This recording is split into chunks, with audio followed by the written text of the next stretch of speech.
Maintenant, il est clair que la paracha de cette semaine, Vayetse, il sorti, nous amène à comprendre également qu'il y a plusieurs phases qui ont été vécues dans la vie de Jacob et qui nous interpellent.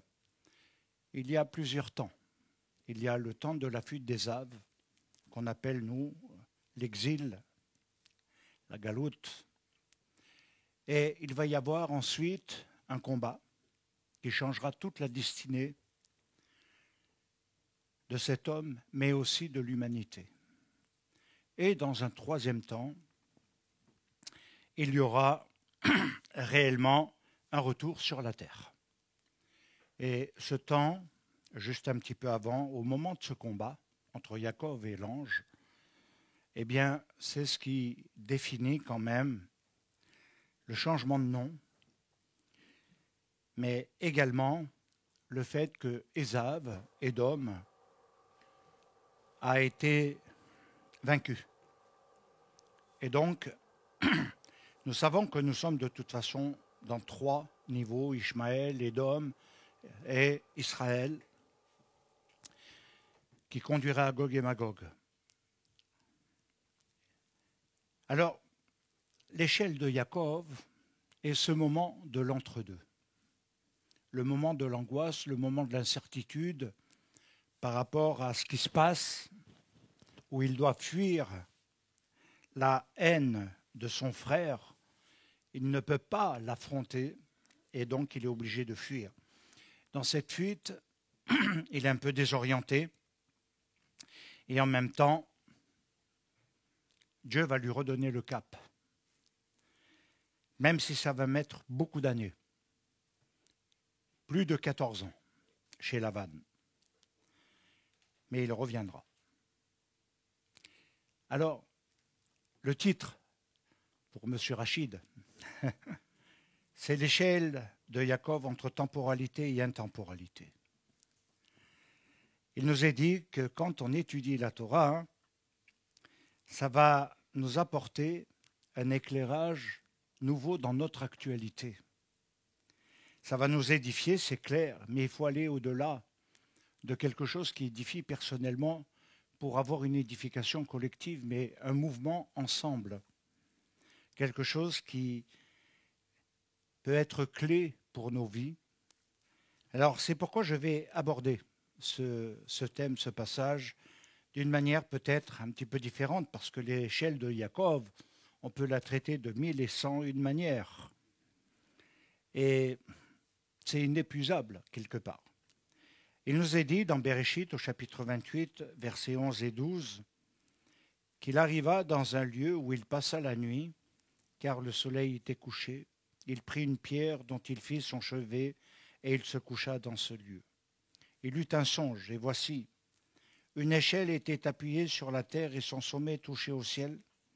Et voici les anges de Dieu montaient et descendaient par cette échelle.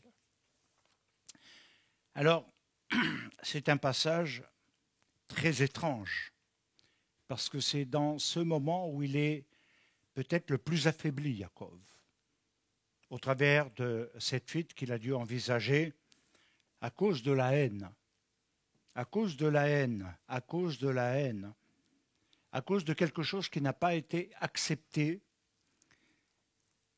malheureusement, au niveau du droit d'aînesse. Et c'est une guerre quasi éternelle aujourd'hui. Et on voit que chacun veut revendiquer un droit par rapport à Abraham, car nous descendons tous d'Abraham. Et en même temps, il y a beaucoup de discussions qui se font. Alors, il y a la haine et la colère. Aujourd'hui, on est dans l'embrasement, c'est clair. Mais allons plus loin. Jacob voit une échelle et son sommet atteint les cieux et il voit les anges de Dieu qui montent et qui descendent. Alors il y a une chose très étrange dans le texte qui n'est pas du tout logique. C'est que théoriquement, les anges devraient descendre et monter. Or, c'est l'inverse qui se produit. Alors on est en droit de se poser la question, est-ce que les anges étaient déjà présents sur terre? Et ils montent ensuite, mais il y a un mouvement étrange. Théoriquement, dans l'abondance des littératures, on dit toujours que c'est les anges qui délivrent le message de Dieu aux hommes. Et ici, ce n'est pas du tout, mais alors pas du tout le cas. Ils vont monter. Ils étaient là, présents, et pas en petit nombre, quand même, un mouvement important. Et ça a un sens, une signification très importante. Alors pour comprendre, il faut dire que l'échelle était posée sur terre. Était posée sur terre. Et qu'ensuite, elle s'élevait. Le mouvement se fait non de haut en bas, mais de bas en haut. Posé sur terre veut dire être dans un endroit le plus bas de l'univers. Cette échelle a été posée non pas sur Saturne, Jupiter, ni une autre planète, mais sur la planète la plus basse, celle qui finalise finalement l'univers. Car vous savez qu'en dehors de la planète Terre, à l'heure actuelle, il n'y a pas de connaissance d'une autre planète en dessous. Il n'y a pas d'autre planète autour de nous, ni en dessous. Donc la Terre est vraiment le socle de l'univers. Et vous verrez que ça a son importance lorsqu'on va commencer à développer. Cette notion nous amène à comprendre que l'échelle était dirigée vers le haut, qu'elle s'élève très haut, et signifie aussi qu'il est nécessaire de comprendre qu'il faut que l'âme de l'homme s'élève. C'est-à-dire, il y a quelque chose qui doit quitter la temporalité, la matérialité, pour entrer dans un domaine beaucoup plus concret. C'est ce qu'on appelle aussi une montée de degrés. Il y a toujours, même avec le Beth Amikdash, le temple, des marches qu'il faut gravir, qui étaient accompagnées de Tehillim. Il y a toujours quelque chose qu'il faut gravir. Et c'est une réalité. Il faut quitter le point le plus bas de nos vies, de là où nous existons, là où nous sommes, pour s'élever. Et c'est pourquoi nous pouvons comprendre que ces temps de prière que nous voulons mettre, mais également la tfila en elle-même, son sens profond, c'est qu'elle va partir d'un point bas pour s'élever afin que Dieu exauce, entende les prières et puisse intervenir. Il est clair qu'aujourd'hui, nous pourrions dire tout le monde prie. Pas de la même façon, pas dans le même sens, pas obligatoirement avec les mêmes émotions, pas avec la même compréhension.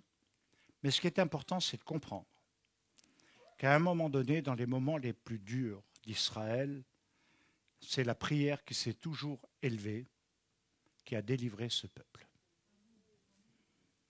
Ce n'est pas les armes, ce n'est pas les médias, ce n'est pas les positions humaines, ce ne sont pas les défenseurs intellectuels, humanistes et autres, c'est la prière. C'est l'engagement de la prière qui est le plus important. Le but ultime est vraiment que cette prière monte jusqu'en haut et non s'arrête au milieu, ni à quelques échelons, mais que véritablement elle atteigne le niveau le plus haut. Parce qu'au-dessus de l'échelle, il y avait l'Éternel. Et cela veut dire celui qui est au-dessus de tout. Alors, maintenant, on va avoir une première approche par rapport à la prière de Jacob dans ce moment crucial de vie.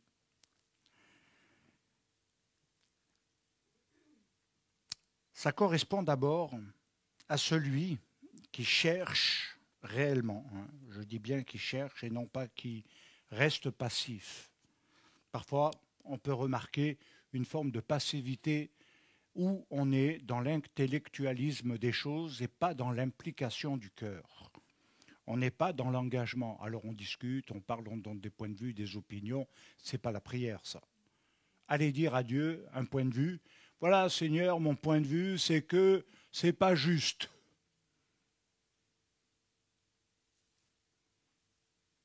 Qu'est-ce qu'il va faire du point de vue? Corbeille. C'est une prière qui ne monte pas. D'autres prières ne monteront jamais, n'atteindront jamais le haut. Et il y a des prières qui sont recueillies. Et elles ont leur importance, comme on le voit aussi avec Daniel, à un moment donné. C'est très important. Donc il faut trouver son chemin. Rechercher l'Éternel est fondamental. Mon âme te cherche, mon cœur te cherche. Ce n'est pas simplement mettre en avant ses connaissances et ses habitudes, mais chercher en hébreu veut aussi dire trouver ce que l'on n'a pas encore trouvé. Et c'est s'impliquer dans quelque chose où on se dépouille un peu de nos acquis, de nos habitudes. Chaque assemblée, chaque lieu, chaque mosquée, chaque synagogue prie d'une façon et ont une manière d'exprimer à Dieu leurs choses et en même temps recherchent Dieu et parlent de la volonté de Dieu. Mais là, il nous est bien dit une chose très différente. Il est important de le rechercher autant avec son cœur que dans ce qui va engager dans l'action. Et ce n'est pas simplement dire à Dieu d'intervenir, de prier, de ci, de ça. Vous savez, il y a des choses qui me frappent. C'est qu'on voit beaucoup d'indifférence et on s'occupe encore de quelque chose qui est en train d'être totalement dépassé. Et les gens prient encore dans quelque chose qui, dans quelque temps, ne sera plus. Sachez que l'ONU est en train de mettre en place avec ce qui se passe. Car il faut lire les lectures parallèles. L'ONU est en train de mettre en place un gouvernement mondial et veut contrôler la population mondiale.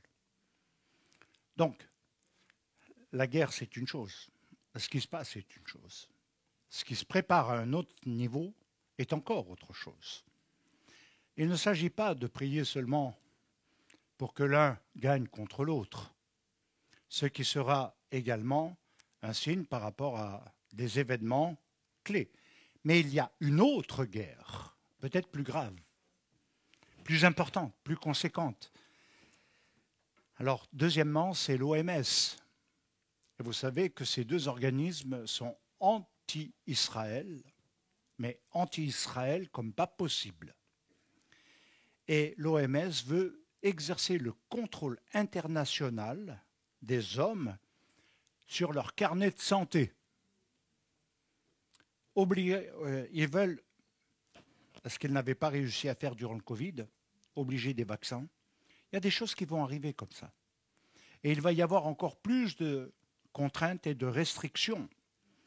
Et il va y avoir également, au travers de ce que j'ai dit, les moyens de détection qui vont être numériques au travers de la puce et bien d'autres choses. Donc, il ne faut pas se leurrer. Ce qui est en train d'arriver, ce qui se produit en Israël, révèle bien d'autres choses parallèles qui vont être bien plus graves pour toute l'humanité. Il ne faut pas se focaliser que sur un lieu, mais il faut comprendre qu'est-ce qui se passe. Alors, dans une deuxième étape, par rapport à cette vision, ça va consister à se détacher des liens de la matérialité. Je le disais, je le dis pour moi-même, je le dis avec vous, je suis conscient que la matérialité nous a absorbés. Le confort nous a absorbés. On s'est fait piéger par quelque chose où on est devenu comme les autres, où nos vies sont devenues comme celles des autres. Et ce qui est important, c'est d'avoir de l'argent de côté, c'est de pouvoir vivre, c'est de ci, c'est de ça. Et on cherche de plus en plus à à être bien nantis. L'inconfort est en train de nous montrer que la difficulté pour nous élever, c'est de se détacher de la matérialité. La matérialité, c'est Ésav, c'est un lien qui nous garde dans la gravitation de la Terre, de ce qui se passe là, autour de nous, dans une sphère temporelle. Et les gens sont plus, écoutez bien, les gens sont plus inquiets de leur temporalité que de leur éternité. Et c'est là que le bas blesse. Car si on s'occupait de l'éternité, on verrait que la temporalité n'est qu'un passage, une transition de temps, et qu'elle n'est pas un aboutissement, une finalité en soi. C'est clair que cela se manifestera par le décès, la mort, mais rien ne s'arrête. Malgré tout ce que certains peuvent dire. Et je crois que c'est très important. Il doit et on doit s'élever au-dessus de la gravité. Une gravité qui n'exerce plus sa force, sa puissance, mais de quelque chose qui nous élève à des niveaux et des degrés différents de vie spirituelle. Et on va bientôt commencer à rentrer dans les mystères. Parce que les anges sont présents, ils montent jusqu'en haut. Et ils redescendent, ils montent et ils descendent. Un mouvement continuel. Et je sais que c'est très important parce que il est dit du Beth Amikdash, du temple, que c'était un lieu qui porte le nom de Dieu, le tétragramme. Dieu y a fait résider son nom. Et il a été dit que c'est un lieu de prière pour tous les peuples. Et que celui qui prie de ce lieu devrait avoir ses prières exaucées. Et c'est là que nous devons réaliser également que les prières, à l'heure actuelle, dans ce qui se passe, sont en train de monter, peut-être comme il y a plusieurs années en arrière, ça n'a pas été le cas. Et il crie à l'Éternel. Alors il y a deux lieux là-bas. Il y a la mosquée Al-Aqsa, il y a le dôme, et il y a le temple, le mont du temple. Et cette guerre est liée à ces deux notions au niveau religieux, car elles définissent quelque chose de très important.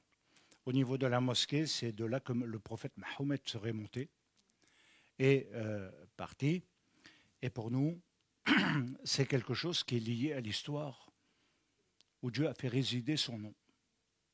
Un lieu prophétique, un lieu d'accomplissement, un lieu où le Mashiach régnera. Et c'est là qu'il y a une guerre supplémentaire.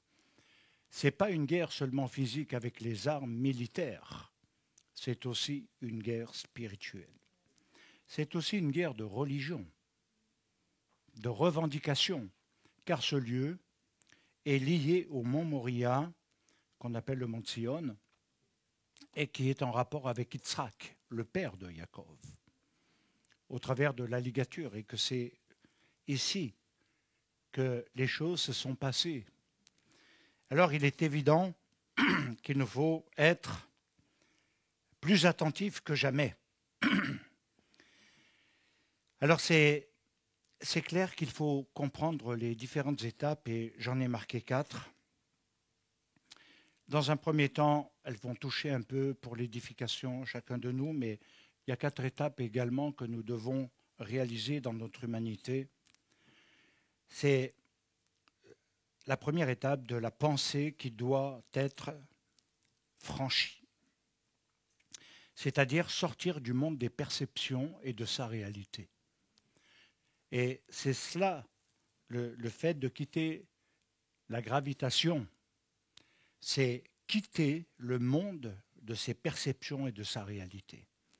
Vous savez, les plus grandes disputes que nous pourrions avoir, vous et moi, ou entre vous, viendront de ce que vous percevez et du monde de votre réalité qui vous donne le monde de votre compréhension et que vous allez défendre. Vous allez être très fort pour défendre parce que vous êtes dans le monde de vos perceptions et de vos réalités. Dans un deuxième temps, ça donne la compréhension que quel type de connaissance je possède. Ce monde-là, quel est son type de connaissance? Sortir de ses connaissances, c'est vouloir entrer dans sa connaissance qui est révélation. Mais ce n'est pas la même chose. Ce n'est pas non plus rêvasser puis dire je vois pas, je reçois pas. Ça n'a rien à voir. Connaissance en hébreu, c'est une relation intime. C'est lié à un verbe très important qui est comme celui du mariage. Et nous devons réaliser que pour entrer dans sa connaissance, nous devons bien quitter le monde de nos connaissances, le monde de nos savoirs, le monde de nos pourquoi. Et si vous regardez bien, tout le monde, depuis des semaines maintenant, amène ses connaissances, son savoir. On écoute de tout, si vous pouvez passer 24 heures sur 24 à écouter tout le monde, donner un point de vue, un avis, un qui est bien, un qui se contredit, un autre qui défend, un autre qui agresse, un autre qui dit ceci. Et on entre dans le monde du mensonge aussi. Les mensonges deviennent des réalités. Et donc, il y a vraiment quelque chose que l'homme doit quitter pour véritablement entrer dans la prière.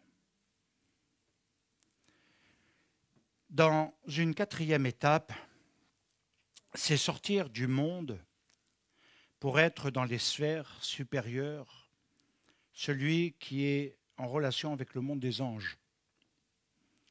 La prière doit devenir une connaissance de Dieu.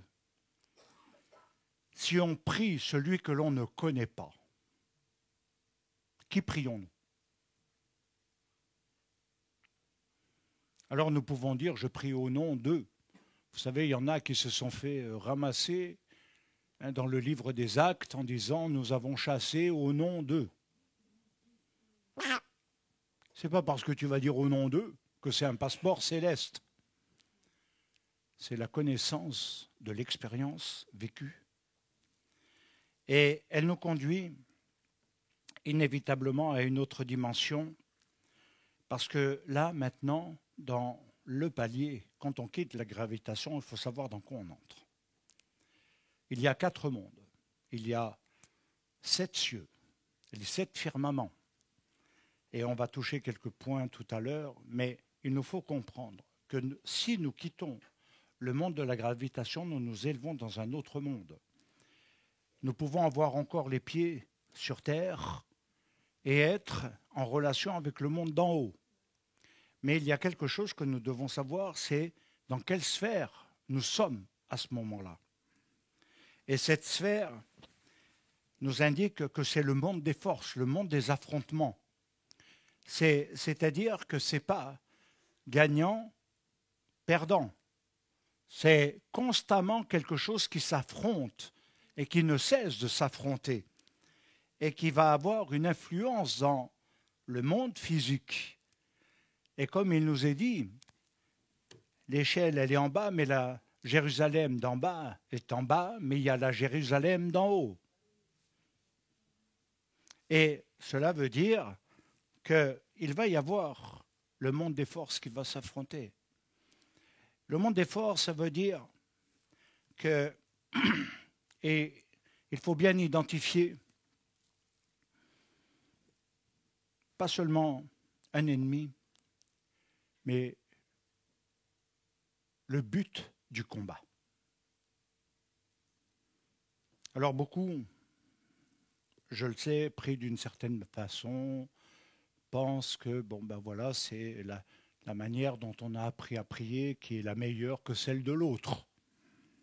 je dirais qu'à un moment donné, il faut sortir des étiquettes et comprendre que ce monde-là, il n'a pas cherché de quelle formation vous êtes. Mais c'est le monde des forces, ce qu'on peut appeler aussi un combat spirituel, qui n'est pas encore totalement le véritable combat spirituel, l'ultime combat. Et nous pouvons voir aussi, au niveau terrestre, les dégâts de ces forces au travers de ce que nous avons évoqué. Ésav, d'un côté, qui représente la matérialité, qui représente la spiritualité matérielle, philosophique, humaniste, et qui nous amène à comprendre que de l'autre, il y a celui qui porte encore un nom, qui s'appelle Yaakov, mais les deux changeront de nom. Ésav deviendra le père de Édom, et Yaakov deviendra Israël. Et Israël veut dire celui qui lutte pour Dieu.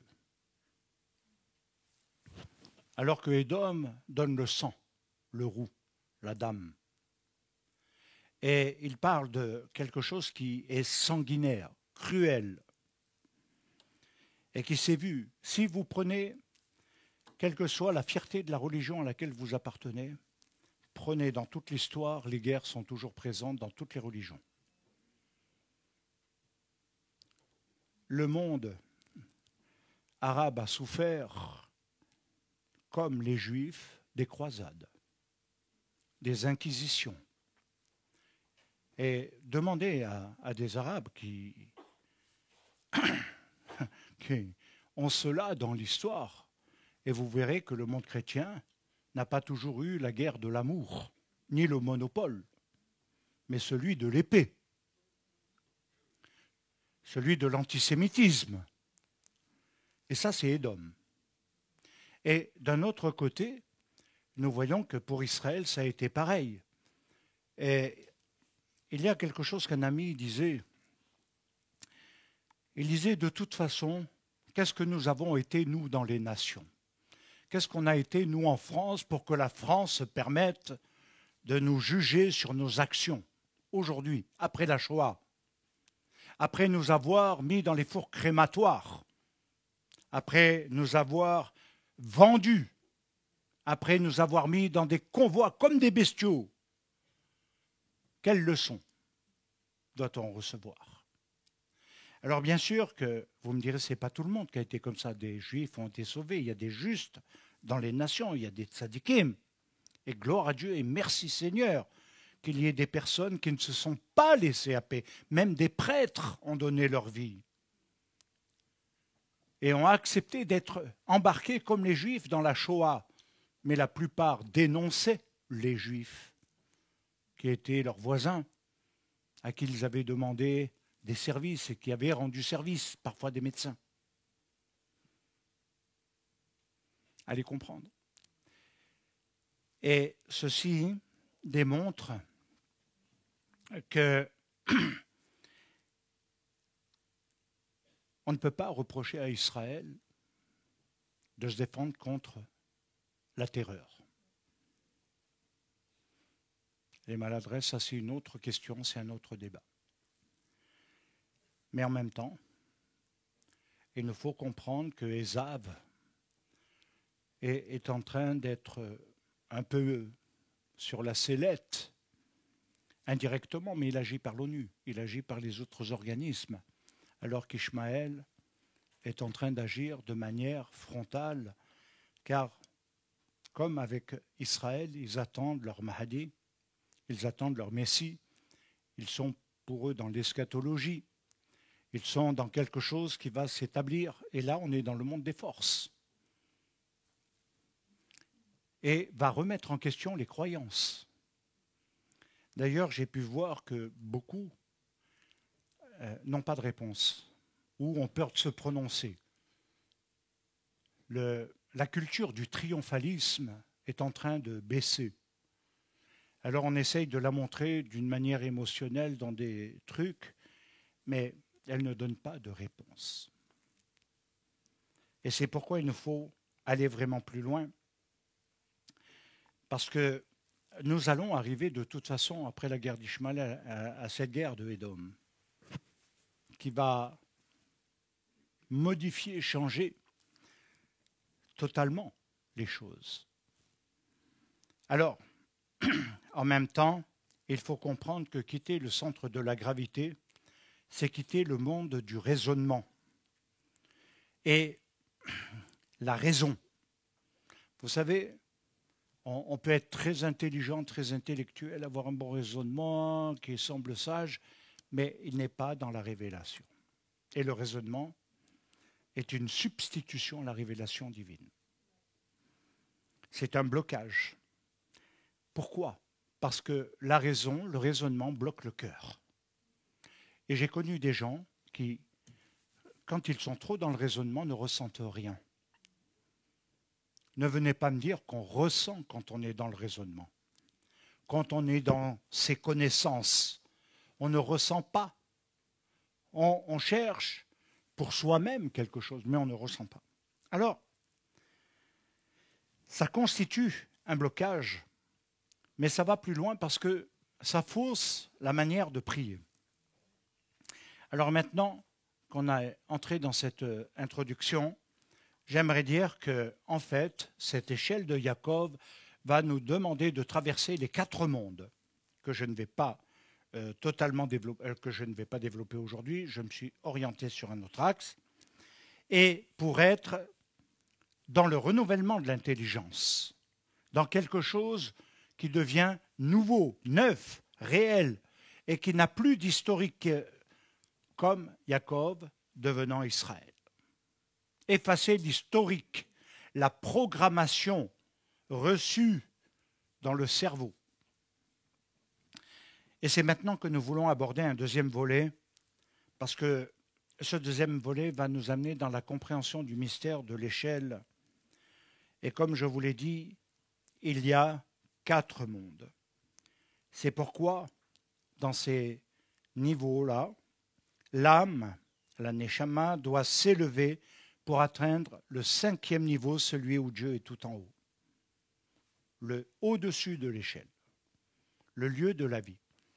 Vous savez, aujourd'hui, de plus en plus de rabbins disent « nous sanctifions la vie ». Le terrorisme sanctifie la mort. Il y a un combat de la vie, de la mort. Il y a un combat dans tous les domaines que nous devons comprendre. Nous ne devons pas être dans un jugement de gens manipulés, mais réaliser que quelque part, il y a quelque chose qui doit traverser, monter et affronter les mondes. Et je crois que c'est l'un des points clés, parce qu'en fait, c'est toute l'histoire de la vie de Jacob qui va devenir Israël et dont tout va changer à l'issue de son combat avec l'ange. Autrement dit, passer de la matérialité à la vie.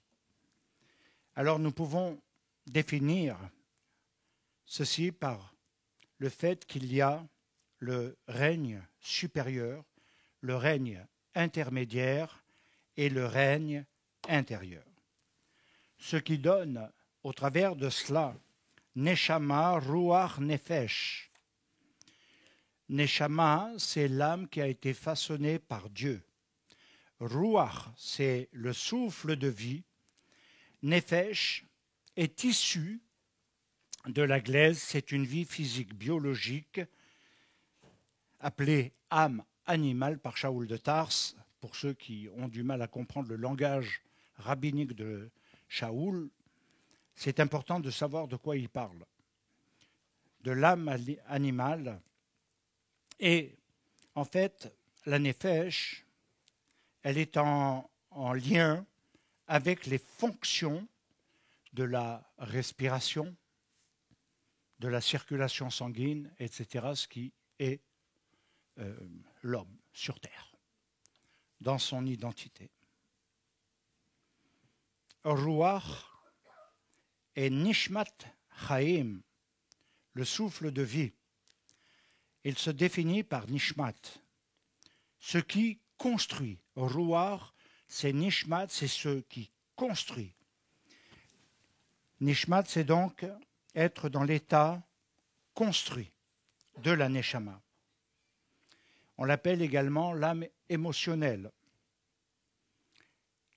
Ruach va intégrer le siège des émotions et qui vont nous amener à comprendre nos émotions. Nos émotions. Et elles sont mitigées, nos émotions. Elles changent constamment, nos émotions. Il n'y a pas de stabilité émotionnelle. Il n'y a aucune stabilité émotionnelle. Un jour je t'aime, un jour je t'aime plus. Un jour, vous êtes formidable, monsieur le Robert. Et le lendemain, oui. Il n'y a pas de stabilité. Il n'y a pas de fidélité. Il y a quelque chose d'étrange là-dedans. Et il suffit que la personne soit juste un petit peu froissée ou juste un peu dérangée dans quelque chose, et tout à coup, les émotions positives deviennent des émotions négatives. Alors, ça veut dire que c'est dans cette zone que se situe l'amour, la haine, la joie, la colère, etc. Et je voudrais vous dire, c'est aussi un combat de l'âme dans la prière. Que ressentons-nous quand nous prions? Dans quelle émotion sommes-nous de la tfila? Et c'est vrai que si vous priez pour juger, vous allez développer des sentiments, mais contradictoires à la volonté de Dieu, par rapport à ce que Dieu demande. Car celui qui reste dans la haine, la colère, ne peut pas connaître la joie, ne saura jamais, ne verra jamais vraiment une joie durable, profonde, réelle. Et on pourrait s'étendre. Comme je vous l'ai dit, Neshama est le lieu du siège de la raison, de l'intuition, qui est appelée aussi l'âme intellectuelle. Et nous avons donc une intelligence émotionnelle, une âme émotionnelle, et nous avons une âme intellectuelle, c'est-à-dire qui n'est pas dépourvue de réflexion.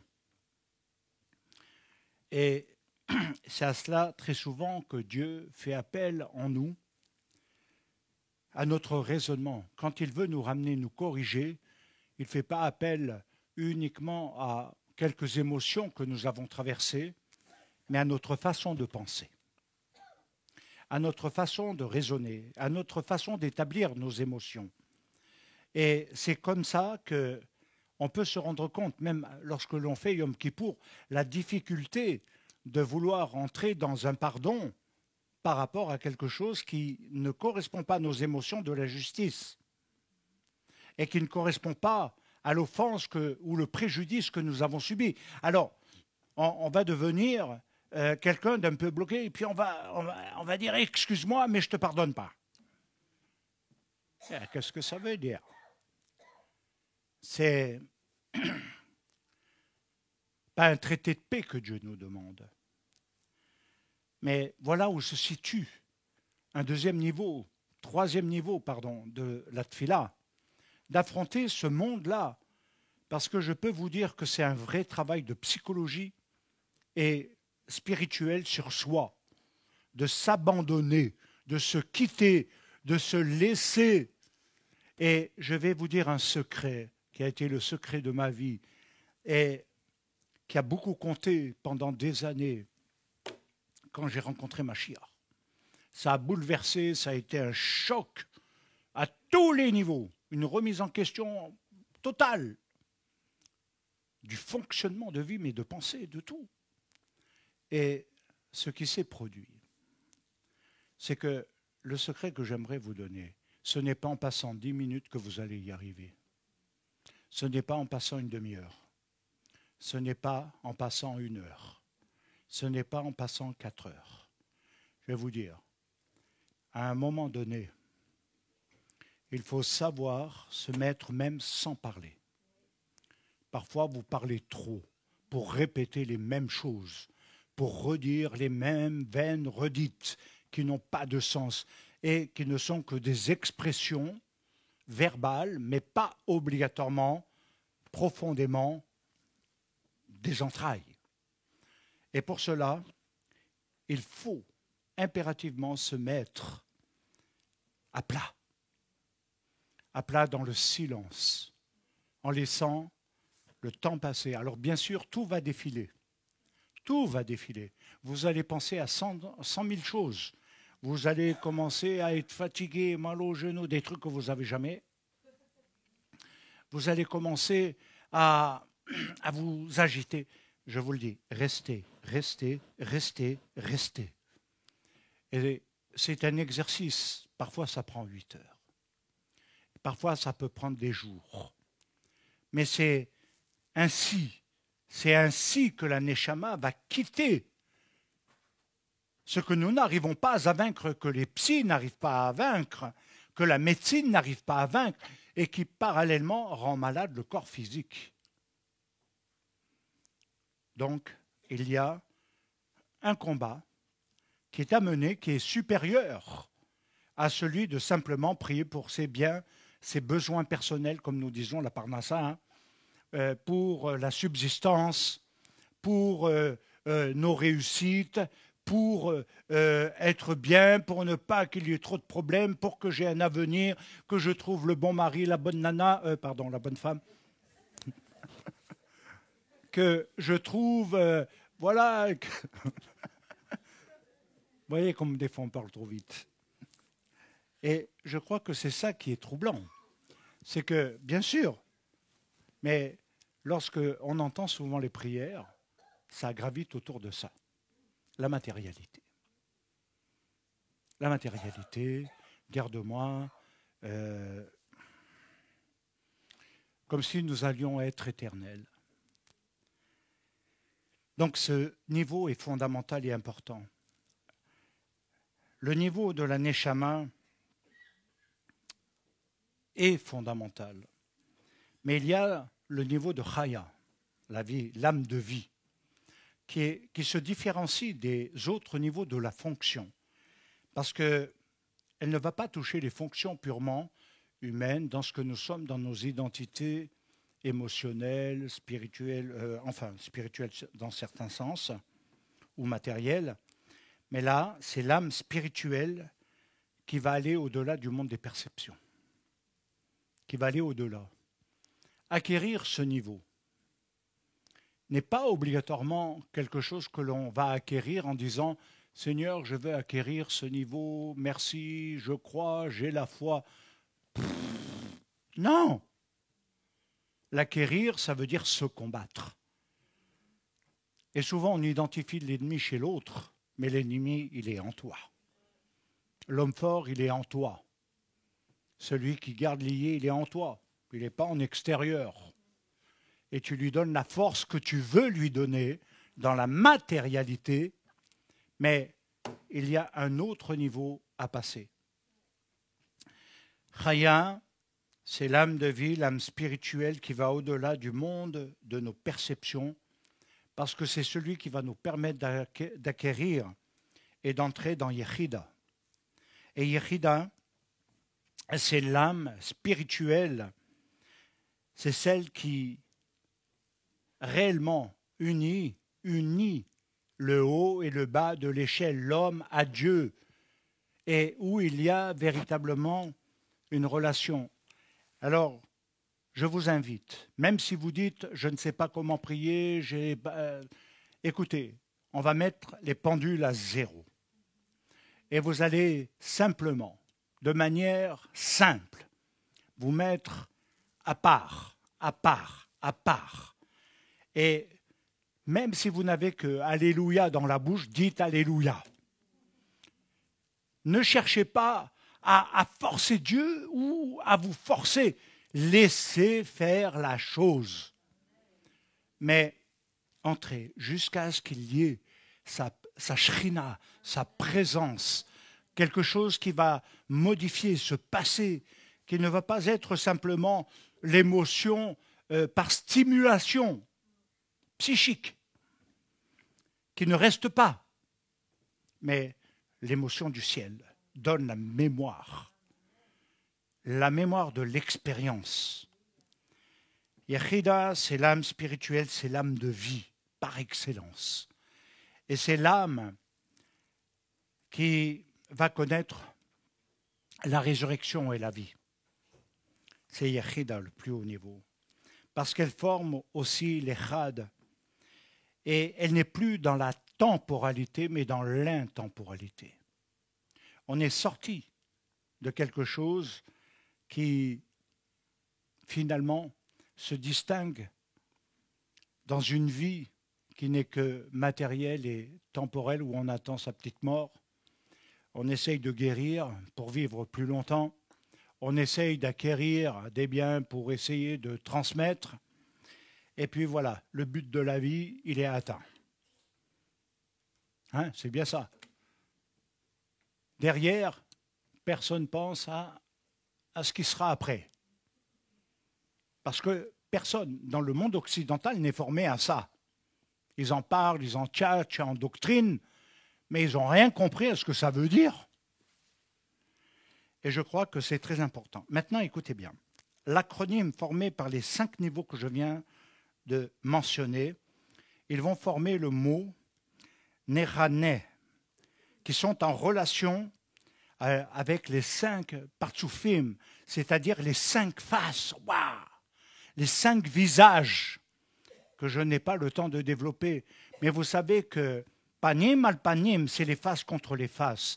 Ce n'est pas des faces à face recto-verso. Ce n'est pas des faces avec un verso et un recto.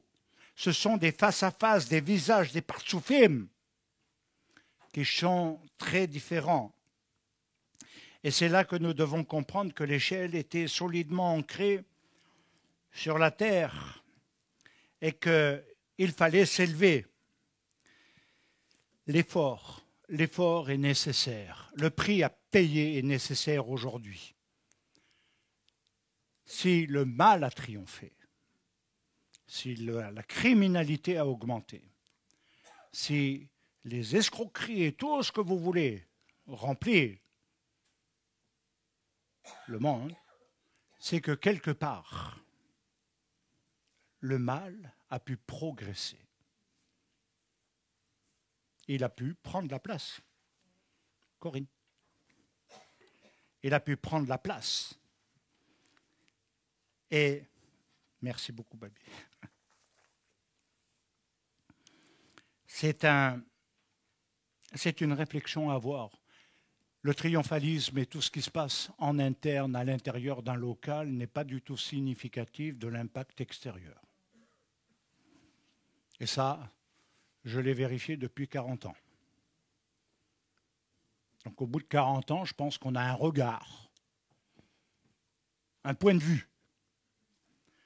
Et il nous faut arrêter de rester dans l'illusion. Maintenant, sortir de tout cela, de cette gravitation, de ces fonctionnements, il nous faut comprendre que chaque niveau est en rapport avec, comme je vous l'ai dit, les 4 mondes. Et c'est là que nous pouvons dire que Yaakov vit quelque chose de très étrange dans ce rêve, parce qu'il y a son conscient et son inconscient qui à la fois jouent un rôle. Et comme on l'a dit, c'est un songe. Ce n'était pas une réalité que nous pourrions aller visiter aujourd'hui, mais qui avait un sens profond. Alors, qu'est-ce que ça veut dire en hébreu, le conscient et l'inconscient? Je vais prendre que l'inconscient. L'inconscient veut dire que l'on met son âme en état d'amnésie de l'histoire, des faits. On le met en état de coma spirituel. On le met dans un état de sommeil. On le met dans un état d'endormissement. Le conscient, c'est ce qui amène à l'éveil et le réveil. Le conscient, c'est ce qui nous fait voir la réalité par rapport à ce que nous avons parfois endormi. Parfois, là où nous voulons et où beaucoup veulent aussi être dans le coma de l'histoire, de ce qui s'est passé, en disant « mais non, nous on est gentils, on est pour tout le monde ». En disant des choses, il y a un coma de l'histoire, il y a une négation. Et on peut dire aussi qu'il y a un réveil à avoir. Un réveil qui n'est pas psychique, qui n'est pas émotionnel, mais un vrai réveil. Un vrai réveil de soi, et qui est important. Alors Jacob va dire que ce lieu est redoutable. Et dans Bereshit 28:13, il nous dit ceci. L'Éternel se tenait au-dessus de l'échelle et dit, « Je suis l'Éternel, le Dieu d'Abraham, ton père, et le Dieu d'Isaac. » Là, il n'y a pas Jacob, hein, c'est pas encore. La terre sur laquelle tu es couché, je la donnerai à toi et à ta postérité. Au verset 14, le combat de la terre, il nous est dit qu'il est une réalité. Jérusalem est un enjeu pour le christianisme, l'islam, le judaïsme. Il n'y a aucune terre comme ça au monde qui se dispute les trois religions, ou se dispute les trois religions. Il n'y a aucune terre au monde. C'est où l'un il impose sa religion, ou l'autre n'a pas de religion. Mais là, en Israël, les trois veulent la terre. Le Vatican a sa parcelle, etc. Alors, Jacob, Israël, le vrai combat est celui de la haine des Juifs aussi. Pourquoi il y a une telle haine des Juifs? Même des gens qui ne savent même pas pourquoi. Alors c'est, pour certains, ce qui s'est passé dans l'histoire, c'est ce qu'ils font aujourd'hui. Mais la haine des Juifs, je vais vous dire une chose, elle n'a pas commencé avec ce qui se passe là maintenant aujourd'hui. Nous la vivons depuis 2000 ans, la haine des Juifs. Elle n'a pas commencé là, maintenant. Elle se manifeste d'une manière plus rapide par les réseaux sociaux, par la liberté d'expression sur certains domaines, par toutes sortes d'arguments. Mais elle n'a pas commencé aujourd'hui, la haine des Juifs. Nous l'avons toujours subie, jusqu'au temps de Napoléon. On n'avait aucun statut, on n'était rien, on était une race inférieure. Vous savez, il faut savoir comment on a considéré les Juifs dans l'histoire. Et d'ailleurs, des rabbins utilisent cette argumentation pour dire, voilà pourquoi je ne crois pas en votre Jésus Yeshua. Parce que ce qui s'est fait n'est pas compatible avec ce que vous dites aujourd'hui. Seul le pardon, comme a fait Jean-Paul II. Seuls des actes, des actions pourront modifier. Alors, il est clair que on retrouve, il n'y a rien de nouveau, on va dire, à ce niveau-là. Et c'est pourquoi, si on revient à Jacob, qui a passé du temps chez Lavan, au travers de cela, il va décider de revenir. Et pour nous, Juifs, ça veut dire la fin de l'exil, ça veut dire la venue de Mashiach. Mais ça veut dire aussi les temps pré-messianiques et les temps de l'enfantement. Et les temps de l'enfantement qui vont être douloureux. Le Mashiach, quand il va venir, quand il va sortir de la matrice du ciel, des Shamaïm, qui est le féminin, eh bien, va être un temps de combat. Il ne faut pas croire que Yeshua va sauter, et qu'il va arriver comme ça. Non, non, non, non. Il va traverser les quatre mondes. Il va traverser tous les combats, là où règnent certains anges que nous connaissons et qui agissent, comme le disait d'ailleurs Daniel. Et il disait, il y a une chose que nous devons prendre conscience dans la réalité d'aujourd'hui. C'est que quand il a prié, il lui a été notifié que Michaël était l'archange, un archange puissant pour Israël. Et que disait-il? Avec Yavan, je n'arrive pas encore à le vaincre, mais viendra un temps. Mais regarde ce qui arrivera dans la suite. Et il va avoir le déroulé. Et là, la connaissance de nos temps. Et ils vont lui révéler. Et en même temps, il faut savoir que le monde du mal, le monde des, comment on appelle ça, des anges déchus, eh bien, nous amène à comprendre qu'ils ont aussi des noms, qu'ils ont aussi des titres, qu'ils ont aussi des pouvoirs, des autorités. Alors très souvent, vous le mettez au niveau personnel, c'est ce que je disais tout à l'heure. À force de mettre au niveau personnel, vous avez perdu la réalité de ce qu'il représente. Et qu'il y a des hiérarchies. Et qu'il y a à un moment donné, même dans le nom de Magog, Gog et Magog, on trouve le nom Achatam. Achatam. On trouve le nom de Satan. Et donc, il faut savoir qu'il va y avoir, dans ce cadre-là, une grande guerre, là-haut, d'abord, qui est également visible en bas, et qui n'est pas simplement une guerre médiatique, qui n'est pas qu'une guerre de l'écrit, de position, de sentiment, de justice ou d'injustice envers l'un ou l'autre, mais un combat qui est à un autre niveau. Il y a les archanges, il y a les séraphim, et ils ont tous un rôle. Ce n'est pas du mélange. Les anges sont des messagers, et il y en a 4 de connus dans la Torah, dans la Bible, mais il y en a beaucoup plus quand on va regarder d'autres sources qui ont été méprisées par l'Église catholique et qui n'ont pas été canonisées. Et quand on prend le livre d'Enoch, nous avons le nom des 7 anges, qui sont en rapport aussi avec les 7 anges de l'Apocalypse. Les 7 anges qui se tiennent, eh oui, sur le bassin méditerranéen.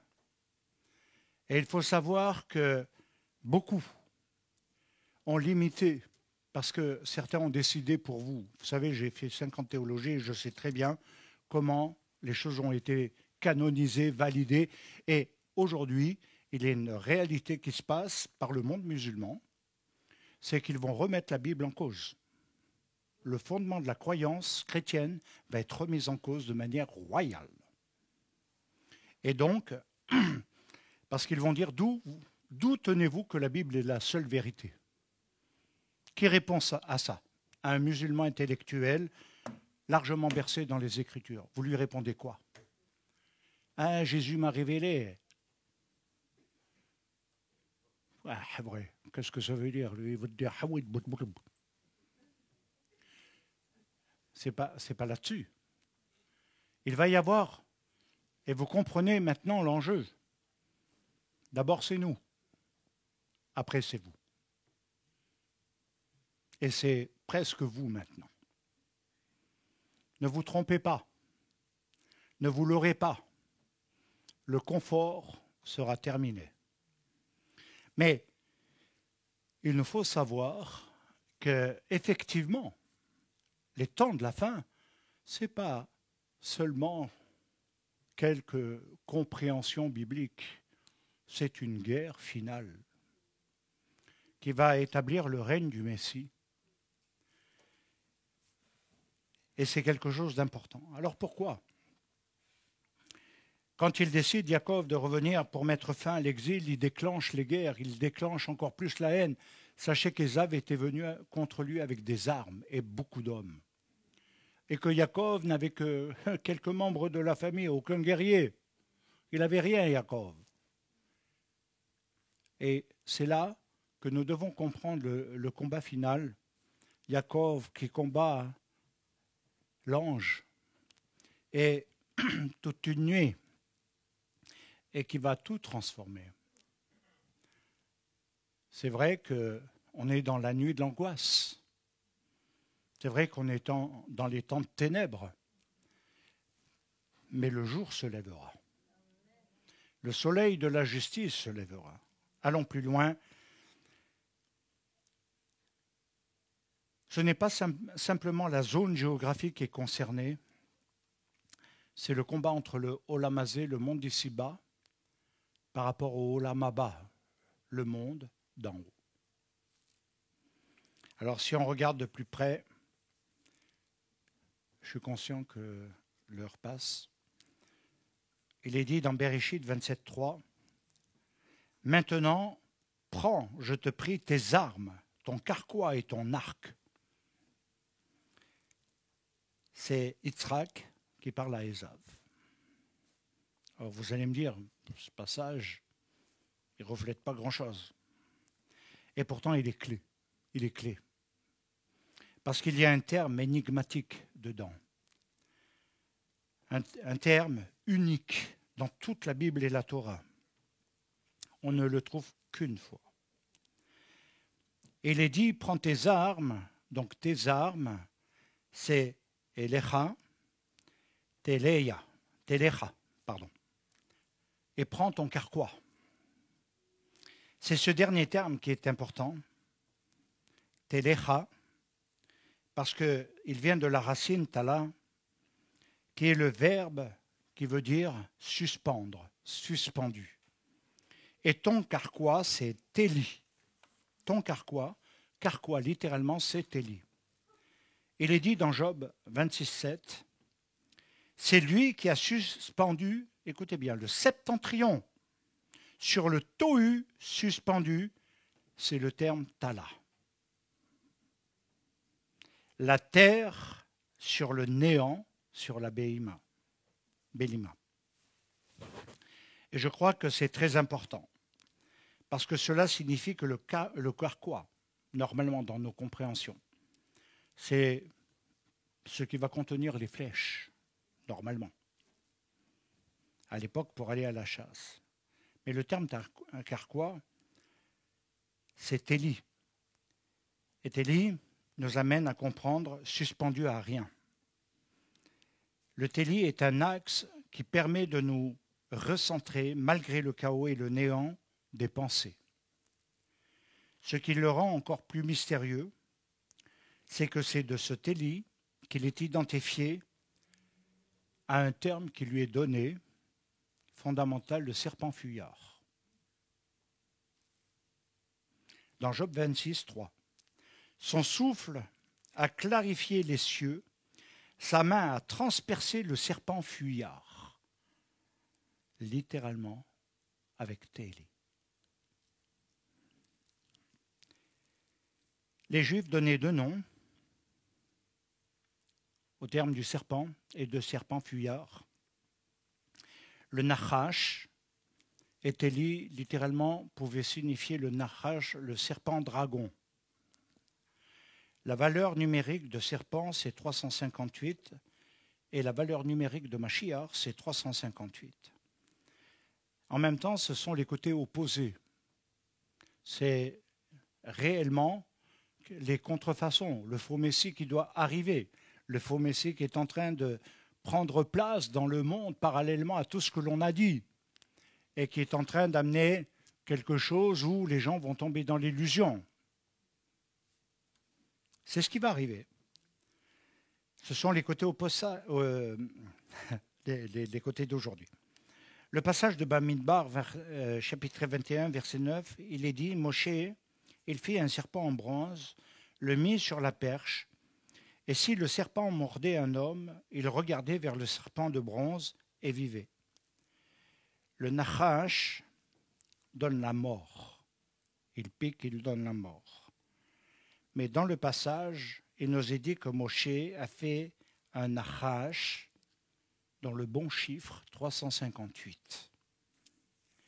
Et qu'ensuite, si le serpent mordait, on est obligé d'ajouter la valeur numérique qui ne donne pas du tout la même orientation. Et la valeur numérique ne sera plus 358 pour le serpent fuyard, le dragon, mais 363, à cause, dans le texte, de l'article défini qui est sous la lettre He. Et cela veut dire qu'il n'y aura qu'un seul Messie final.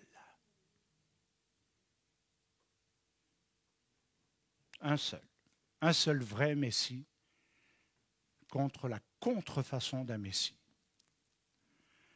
Et c'est ainsi que nous pouvons découvrir une chose encore pour nous en tant que Juifs messianiques, une compréhension supplémentaire, et je vais conclure avec ça, je ne veux pas vous retenir captifs.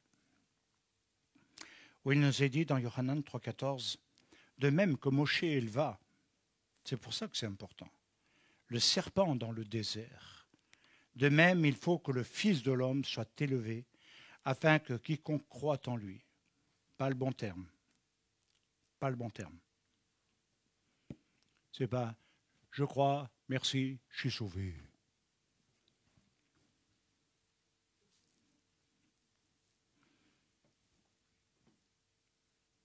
Qu'est-ce qu'il est dit littéralement? Il faut que le Fils de l'homme soit élevé afin que quiconque regarde vers lui, oriente, ait la vie éternelle. Ce qui veut dire, dans la pensée juive hébraïque, contrairement au système de pensée établi par le grec, par la pensée occidentale, qui nous a volé notre héritage, entre guillemets, cela veut dire celui qui fait teshuva, une vraie teshuva. Celui qui est vraiment dans la teshuva et pas seulement qui dit je crois en ça, je crois dans ça, ça, ça. Oui, on peut croire à plein de choses sans être convaincu. Hein. Ce qui veut dire que cela va donner naître d'en haut. C'est le niveau le plus haut de la Yechida. C'est le niveau où nous passons de l'âme qui a été dans la matérialité, dans toutes ces choses qui ont bloqué, afin de passer les mondes intermédiaires et pour être dans la compréhension de la rédemption. Et à partir de là, nous pouvons clôturer avec le fait que nous sommes, à partir de ce moment-là, dans la compréhension que nous ne sommes plus sur un royaume terrestre de temporalité de guerre, mais dans le royaume de Mashiach, dans le royaume des cieux, dans le Malchut Elohim, celui que nous attendons, et d'où la Jérusalem céleste descendra. Les anges montés, et ça descendra. Shabbat Shalom, Toda Rabba, qu'Hachem vous bénisse.